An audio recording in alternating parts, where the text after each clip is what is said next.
Donc ici, nous sommes sur le terrain de l'ancien maraîcher, avec la petite maison, la ferme qui était là, et là dans l'angle.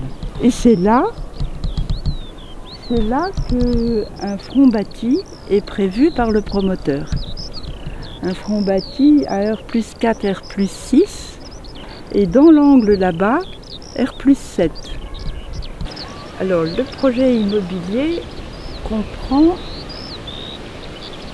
d'une part le maintien évidemment de la chapelle, du couvent et des bâtiments annexes actuels, mais il démolit le bâtiment que vous avez là derrière.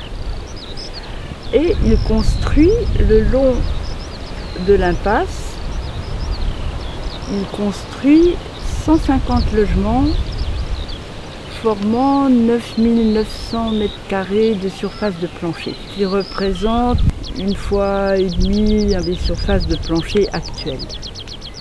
Moi je pense que c'est pas bien. C'est pas bien parce qu'il y a un espace vert protégé. S'il n'y avait pas d'espace vert protégé, on se dirait bon, on construit plus ou moins, c'est un peu trop, bon. Mais il se trouve qu'il y a un espace vert protégé et que cet espace vert protégé couvre tout l'espace qui n'est pas construit par le couvent. Donc si vous construisez 150 logements là-dedans, eh bien forcément vous diminuez l'espace vert protégé. On ne peut pas faire un blocage sans faire de proposition, je veux dire ça ne se fait pas dans la vie. Mais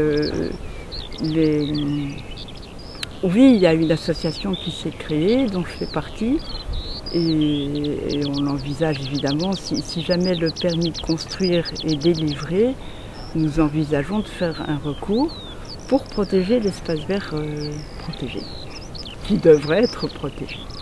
Bon, il faut bien savoir qu'un recours, d'une part, n'est jamais gagné, et deuxièmement, un promoteur qui de bonne foi a avancé pour acquérir un terrain en se disant qu'il faisait un projet de construction, c'est quand même pas un crime de faire un projet de construction, il peut tout à fait faire un recours s'il y a un refus de la ville pour des motifs qui ne lui paraissent pas suffisamment solides. Voilà, donc on en est là. Il faut bien réfléchir aux choses et à pourquoi on veut protéger un lieu. Ça fait vraiment partie de la problématique actuelle.